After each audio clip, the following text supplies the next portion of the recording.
In college, I lived 1 year in a student cooperative house.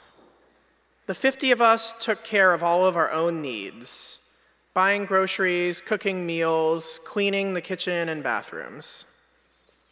I liked to cook, so I was excited when one of the jobs that I was assigned was cooking dinner as part of a team of 4.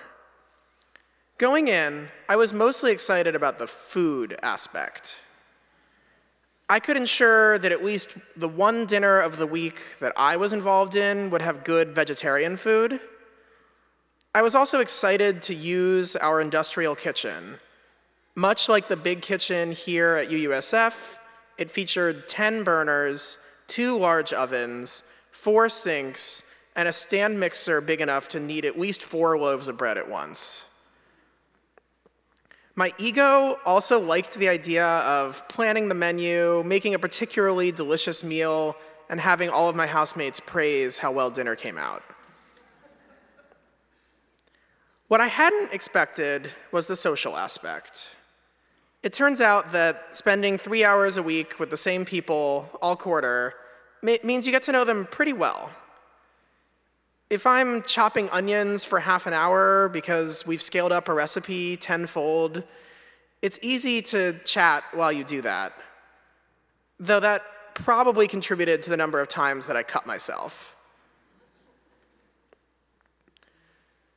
Beyond the conversations that we had while cooking, you just learn a lot about people by cooking with them, as many of you probably know from the winter shelter and other events.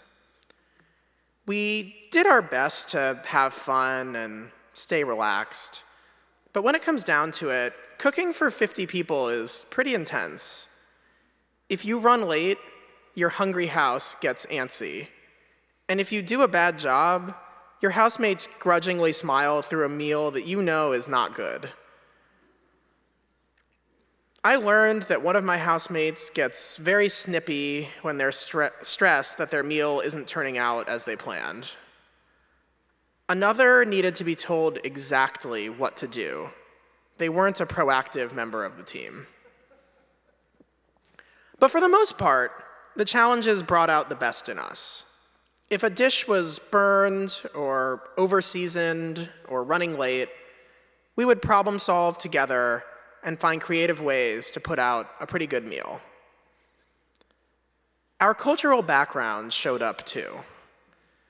I still remember when one of my teammates, who was from Texas, told me that he wanted to make ribs.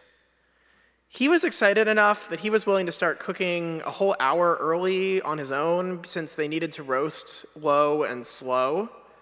I'm pretty sure he skipped a class to do this. Despite his best efforts, the ribs finished about half an hour late, but the meat eaters really did like them.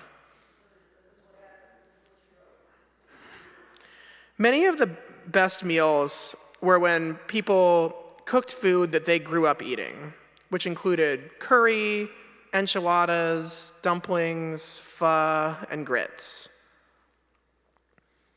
In that kitchen, we didn't just make meals for our community, we also made memories. So good luck to all of you who are cooking this week. May you make many happy memories.